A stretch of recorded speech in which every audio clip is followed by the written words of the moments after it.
Good morning and welcome to BIFA Link TV, your daily dose of industry information. Today I'm joined by Pavel from our Policy and Compliance team to talk about BIFA's Air Policy Group meetings. But before we get into that, my first question for you, Pavel, is what is a policy group meeting and how does that compare to a regional meeting? What's the difference between the two? I think the difference in the name, in a way, regional meetings or regional group meetings, they focus on specific regions. So let's say, let's take Heathrow, for example. You know, we would generally talk only about Heathrow-related matters, the sort of ad hoc matters more than policy, regionalised and something that affects usually that region, not always, because very often, you know, we share similar concerns and issues or face similar issues nationally. But that's the core thing. And I think one key difference really is that a policy group meeting, so let's say air policy that I run at the moment, for example, or customs policy group that I used to run, they would focus on sort of wider policies. They wouldn't have to be necessarily regional. Obviously, we can discuss regional items, that's for sure, but the discussion is kind of different. The goal is also slightly different as well, because what policy groups will try to influence national policies. We discuss technicalities or potential impacts of those policies, which may not be implemented or which are in the pipeline for implementation. And then again, we go back to regional meetings. They focus on specific regions. So Heathrow, Solent, Northeast, Northwest, we would look at items and or policy items that are specific to that region. So sometimes the line's very sort of blurred, you could probably say, because, you know, policies, regional matters, sometimes they can blend into each other. But I think if you attend one and then go to another, you will see clearly that that there is a distinction between them. There is, but yeah, I mean, I guess that, you know, if you're asking the question, that the line is perhaps not that clear. So. But the regional meetings, for instance, they could cover different modes within that, you know, particularly when you have a vested interest in multiple modes, for instance. But this is more concentrated, it's a higher level, and as you said, it influences potential national policy. So it's very clear, yeah. And yeah, that's a very good point to raise. I mean, regional meetings, and again, regions have their specifics. I mean, Heathrow obviously was one extreme example, but I would imagine that you would find similar.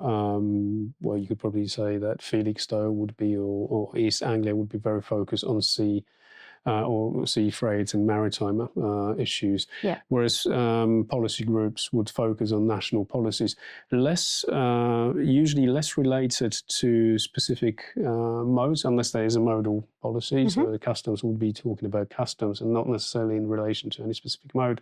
But then I think I contradict myself in a way. But air obviously focuses on air, but then it focuses on air and not necessarily on the Heathrow area only. We would talk about policy items that affect everyone who operates within this sort of mode of transport, regardless of where they are based, be it Heathrow or Manchester or any other airport in the country. So before we get into air, we've got quite a few policy group categories, if you like, that we host. There's customs, there's legal, there's quite a few that we have in place. There's customs, there's legal, there's air, there's surface, and these are the main policy groups that we run as BIFA. Most of them would meet on a quarterly basis, so usually there would be 4 meetings a year. The exception here would be legal, which meets twice a year for a number of reasons. It's a very specialised group, legal and insurance, whereas other modes are usually a bit, I'm not going to say more lively, but legal changes within BIFA, we focus on legal changes. Sure, yeah. We don't change things that often, whereas customs or air, it's an ongoing process. So things change continuously, and that's why we meet much more frequently. Yeah, and today's episode is obviously just introducing what policy groups are to those who may not be aware. But we also just going to hone in now on the air policy group, as you said, you're involved in heavily. What topics would be covered off in an air policy group typically? A number of topics, and one thing I would like to say is that we try to avoid that London centricity, because when you think about air, a lot of our members will think Heathrow, which is right. You know, it is the most important airport in the country, but it's not the only airport in the country. Of course, We know that, and there are other important airports in the country. So one thing is, air is not about Heathrow; it's about air policies. And when it comes to air policies, we usually look at those policies that affect the entire community. Security-related matters, anything that would have something to do with the Civil Aviation Authority, for example. We work closely with the CAA, and we obviously pass on our members' views to them, and at the same time communicate CAA's views to our members. We work with organisations such as FIATA and IATA as well. Actually, FIATA is an organisation that we are very closely aligned with. The FIATA represents freight forwarders globally. IATA represents airlines, and as many of our members would know, there's obviously a lot of interaction for a good reason. Air is about moving goods by air, so airlines are a very, very crucial part of the movement. So we discuss a number of sort of policy items which would sort of cross-cut through those of engagement channels, so FIATA, IATA. Any new air-related policies that would be devised and mandated by the government, that's something that we would talk about. But then we would also look at things which impact our members' ability to operate in an efficient way. Sure. Perhaps I said something about avoiding that London centricity, but I will say something now to the contrary. I contradict myself quite a lot today. We would be working with, or we're already working with Heathrow on the development of the cargo village, for example. So that's something that our members would also be able to contribute towards.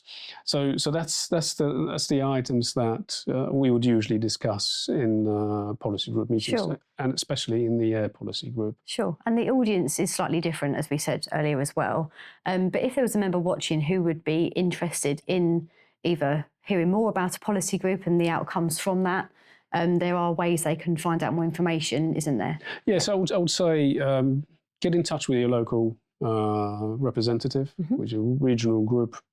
Whoever runs your regional group, express your interest to them, and they will pass on your details and your request to join potentially to the Secretariat, to myself, for example, my other colleagues in the Policy and Compliance team, and we can take it from there. We'll explain what this means to be a member of a policy group. We'll tell you what we would expect of you as well, because one thing about policy groups is that